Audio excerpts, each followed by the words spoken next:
नमस्कार दोस्तों, मैं हूं ममता तिवारी और आप सभी का स्वागत करती हूं मेरे चैनल ममताज वे में। कैसे हैं आप सब? तो ये बताने के लिए कमेंट बॉक्स में जय माता दी हमेशा की तरह जरूर लिखिए। तो चलिए दोस्तों, आज हम इस वीडियो में जानेंगे करवा चौथ। करवा चौथ से संबंधित बहुत सारी महत्वपूर्ण बातें जानेंगे।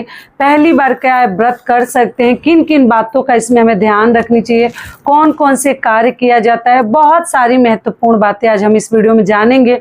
तो आप लोग बने रहिए मेरे साथ मेरे चैनल पर। अगर आपको मेरा वीडियो पसंद आता है तो प्लीज़ आप मेरे चैनल को सब्सक्राइब कर दीजिएगा, बेल आइकन को प्रेस कर दीजिएगा, जिससे कि मेरे वीडियो के नए नोटिफिकेशन आप सभी के पास सबसे पहले पहुंचे। तो चलिए शुरू करते हैं और करवा चौथ से संबंधित सभी बातें जान लेते हैं। तो सबसे पहले दोस्तों आपको बता दूं, करवा चौथ का व्रत आश्विन माह के कृष्ण पक्ष के चतुर्थी के दिन हम करवा चौथ का व्रत रखते हैं। ठीक है, तो इस साल 2025 में कब है करवा चौथ? 10 अक्टूबर को। दिन पड़ा है शुक्रवार। शुक्रवार के दिन हम करवा चौथ का व्रत रखेंगे। तो ये पहला वीडियो तो डाल ही चुकी हूँ, आप लोगों को पता ही चल गया होगा। और पहली बार दोस्तों आप लोग ये व्रत उठा सकते हैं निसंकोच, बिल्कुल चिंता नहीं करनी है। और जो भी करवा चौथ व्रत के लिए आपको तैयारी वगैरह करना है आप लोग कर लीजिएगा। ठीक है, आप लोगों का प्रश्न है दीदी हमारी शादी का मतलब चुनरी है या जोड़ा है, तो क्या वो उस पर हम कुछ खाए पिए हैं शादी में तो पहन सकते हैं? तो आपको बता दूं कि देखिए, अगर उस पर नॉनवेज वगैरह आप लोग नहीं खाए हैं और शादी विवाह में हम मिठाई वगैरह चाहे भोजन वगैरह कर लेते हैं, तो फिर वो ड्राई क्लीन मतलब बहुत सारी चीज़ें हैं जो कि ड्राई क्लीन करवाना पड़ता है, घर में हम नहीं कर सकते। तो आप लोग उसके ऊपर गंगा जल का छिड़काव करके वो चीज़ें पहन सकते हैं। और चुनरी वगैरह आप लोग धो सकते हैं। आप लोगों का ये भी प्रश्न रहता है कि क्या हम चुनरी धो सकते हैं? जी, आप लोग चुनरी वगैरह धो सकते हैं, कोई दिक्कत नहीं है। और जो भी चूड़ियाँ वगैरह साड़ी कपड़ा अगर कोरा खरीदना चाहते हैं तो आप लोग तैयारी कर लीजिएगा। लाल ही साड़ी पहने, क्योंकि इसमें काली नीली पीली तो नहीं पहनते हैं। नीला लोग पहनते हैं, थोड़ा अलग ही कलर का पहनते हैं, स्काई ब्लू वगैरह पहन सकते हैं, लेकिन लाल करवा चौथ का मेन होता है, लाल या पीला। आप लोग बहुत सारे कलर लेके पूछने लगते हैं, दीदी वॉयलेट पहन सकते हैं तो लाइट इस कलर का पहन सकते हो, डार्क कलर ही। करवा चौथ सुहाग का व्रत है, आप लोग को मालूम ही है, अखंड सौभाग्य के लिए व्रत हर सुहागन स्त्रियां अपने पति के लंबी उम्र के लिए व्रत रखती हैं। तो थोड़ा डार्क कलर की लाल पीली साड़ी पहने तो ज़्यादा बेहतर रहेगा। आगे आप लोग तो खुद ही समझदार हैं। तो ये हो गया। उसके बाद से देखिए, अगर आपके चलनी छलनी अगर सही कंडीशन में तो खरीदने की ज़्यादा ज़रूरत नहीं है। बहुत अधिक देखिए, व्रत तो एक के बाद एक पढ़ते जा रहे हैं, तो ऐसा नहीं कि हस्बैंड को घर परिवार के लोगों को परेशान कर रहे हैं ये लाइए वो लाइए। थोड़ा कुछ अपनी तरफ से भी आप लोग जुगाड़ कीजिए। ठीक है, जहाँ काम बन जाता है, पुरानी चीज़ों से भी काम चल जाता है, वो चला लीजिए। देखा देखी में नहीं कि इस स्टाइल का आ गया, इस डिजाइन का आ गया है तो ऐसा छलनी लेंगे, ऐसी थाली लेंगे। है तो जरूर लीजिए, लेकिन नहीं है तो अपने चादर के अनुसार किसी भी व्रत में हमें अपनी पैर फैलानी चाहिए। ऐसा नहीं कि व्रत पे व्रत आ रहा है हस्बैंड को परेशान कर रहे हैं, पैसा का उतना बजट नहीं है, बहुत सारे कार्य हैं सामने और हम जो है दूसरे के देखा देखी में कार्य कर रहे हैं, तो ऐसा हमें नहीं करनी चाहिए। है तो खूब खुलकर खर्चा कीजिए, नहीं है तो अपने तरीके से हमें करनी है कि हमें किसी के सामने कर्ज ना मांगना पड़े कि हमें व्रत करनी है तो पैसा दे दीजिए। कर्ज मांगकर व्रत मत कीजिए, भले ही थोड़ी चीज़ों थोड़ी सामग्री में ही कीजिए आप लोग, वरना बिल्कुल कम चीज़ों में कीजिए, लेकिन कर्ज कभी भी किसी भी व्रत में ना मांगे। ये हो गया। चलने लायक है तो जरूर चलाइए। दूसरी चीज़ क्या है कि करवा चौथ में मिट्टी का अगर करवा रखते हैं, पीतल का नहीं है, तो वो आपको न्यू लेनी है। आप एक करवा से करते हैं तो भी, 2 करवा से करते हैं तो भी आप लोग करवा जरूर ले लीजिएगा। और दोस्तों आपको पता ही है कि ये जो व्रत है ना, मतलब मुझे लग रहा है अधिकतर इंडिया में हर राज्य के लोग करते हैं। वो यूपी साइड के तो मैक्सिमम लोग करते हैं, हरियाणा, पंजाब, दिल्ली, महाराष्ट्र, मुंबई, मतलब सभी लोग करते हैं। तो जिनको भी श्रद्धा है, बहुत सारी लड़कियां पूछती हैं कि दीदी क्या हम करवा चौथ का व्रत हमारे घर में नहीं होता है तो क्या उठा सकते हैं?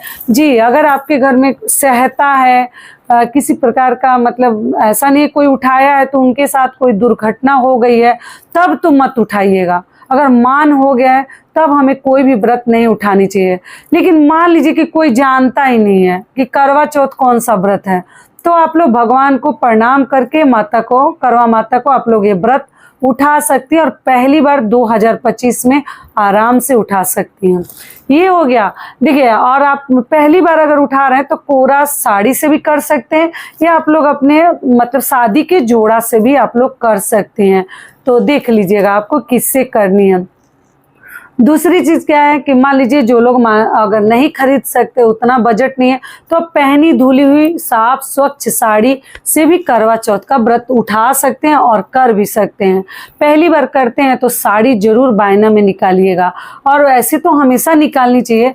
लेकिन मान लीजिए बहुत सारी बहनें पूछती हैं कि दीदी मतलब हर साल साड़ी निकालना जरूरी है, तो देखिए अगर है तो जरूर निकालिए, नहीं है तो अब कुछ मत निकालिएगा। श्रृंगार की चीज़ें आप लोग बजट अपना देखकर और बायना में निकाल दीजिएगा। उस जगह पे आप कुछ और भी ज़रूरतमंद चीज़ें, शॉल वगैरह भी दे सकते हैं अपने सास को, या सूट पीस भी, या देख लीजिएगा।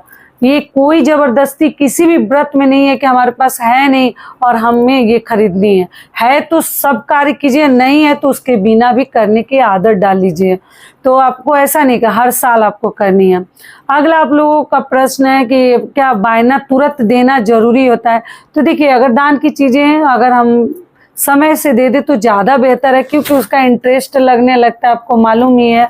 और ये तो हम अपने मतलब सास के लिए निकालते हैं, आपसे जो भी श्रेष्ठ है, बड़े हैं, उन्हीं के लिए करवा चौथ व्रत में बायना निकालते हैं। तीज में नहीं निकालते हैं दोस्तों, लेकिन आजकल देख रहे हैं लोग तीज व्रत में भी बायना निकाल रहे हैं। ऐसा कुछ नहीं है, वो आपकी इच्छा के ऊपर है कि आप बायना निकालना चाहते हैं कि नहीं। तीज में नहीं निकाला जाता है, करवा चौथ में केवल निकालते हैं। तो आप क्या कीजिएगा कि आप लोग पहली बार में एक बायना के रूप में साड़ी जरूर निकाल दीजिएगा, और कोरा साड़ी पहने तो ज़्यादा बेहतर रहेगा। अगर आपका शादी का सिंदूरा आपके पास अगर नहीं है तो आप लोग ला कर रख लीजिए। अगर आप करवा चौथ का व्रत, तीज का व्रत, छठ पूजा करते हैं तो आपको शादी का सिंदूरा आपको ज़रूर रखनी चाहिए। लेकिन एक चीज़ साथ में और बता दूँ, अगर ट्रांसफरेबल जॉब है ना तो सभी लोग नहीं रखते हैं। जब आपका अस्थाई घर हो जाता है तो ज़रूर अपने साथ ही रखिए। कुछ लोग गांव में रखते हैं। और शादी की चुनरी, इन सब व्रतों में हमें ज़रूर पहननी चाहिए। जिनके पास नहीं है वो चुनरी वगैरह दोबारा भी खरीद सकते हैं, लेकिन हम जैसे सिंदूरा दोबारा नहीं खरीद सकते, इस बात का आप लोग ध्यान रखिएगा। और मान लीजिए ये व्रत जैसे 12-14 घंटे का ही होता है, निर्जला, तो आप लोग रहा जाता है तो ज़रूर रखिए। अगर मान लीजिए जो प्रेग्नेंट है या जिनको कुछ प्रॉब्लम है, कोई बीमारी है, डॉक्टर ने मना किया है, तो आप लोग जल फल पे भी ये व्रत रख सकते हैं। शाम को हम पूजा करते हैं, पूजा करने के बाद वहीं बैठकर कथा सुनते हैं, और उसके बाद चंद्रदेव को अर्घ देने के बाद हम ये व्रत खोलते हैं। तो आप लोग ध्यान रखिएगा, आपको किस विधि से आप लोग करते आई हैं वैसे ही कीजिएगा। एक करवा से करना है पूजा तो एक करवा से कीजिएगा, 2 से करना है तो 2 से कीजिएगा, ठीक है। एक कलश रखते हैं। मैं ऐसे वीडियो, मेरा पूजा विधि आप लोग देखिएगा, मैं बहुत सारे वीडियोज डाली हूँ। और मान लीजिए जो लोग कोरा मतलब साड़ी वगैरह नहीं खरीद पा रहे हैं तो कम से कम चूड़ी वगैरह दोस्तों किसी भी व्रत में अपने बजट को थोड़ा सा ध्यान में रखते हुए चूड़ी जरूर खरीद लीजिए।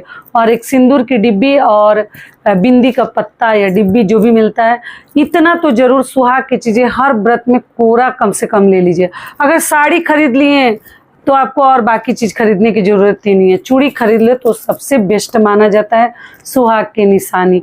तो ये सभी चीज़ हो गया। ऐसे तो आजकल महिलाएं सब कुछ खरीदती हैं, नया साड़ी, चूड़ी, बिंदी, सब कुछ नया लोग खरीदते हैं, नेकलेस, झुमके सब लेते हैं। तो आप लोग बहुत सारी चीज़ें खरीदें या ना खरीदें, आपकी इच्छा है, लेकिन आप लोग चूड़ी जरूर नया ले लीजिएगा। एक डिब्बा जो मिलता है, डिब्बा वाले प्लेन चूड़ी या जो भी।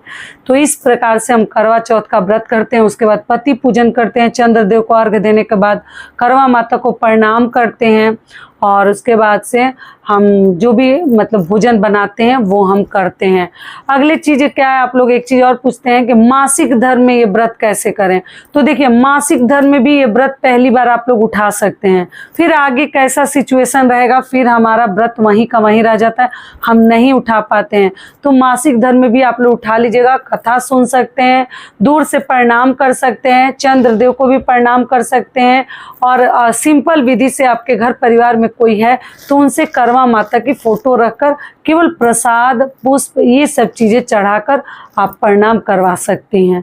ठीक है, चढ़वा दीजिएगा, लेकिन आप लोग व्रत मत छोड़िएगा। शादी के तुरंत बाद ये सब व्रत, करवा चौथ, तीज, जितिया जो है बच्चा होने के बाद, मतलब जैसे संतान होने के बाद ही वो व्रत किया जाता है, तो छोड़नी नहीं चाहिए।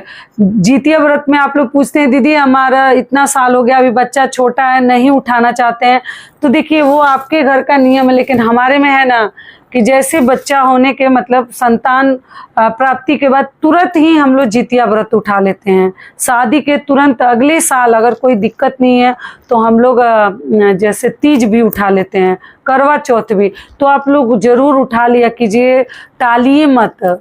जो भी व्रत आपको करनी है तुरंत उठा लीजिए।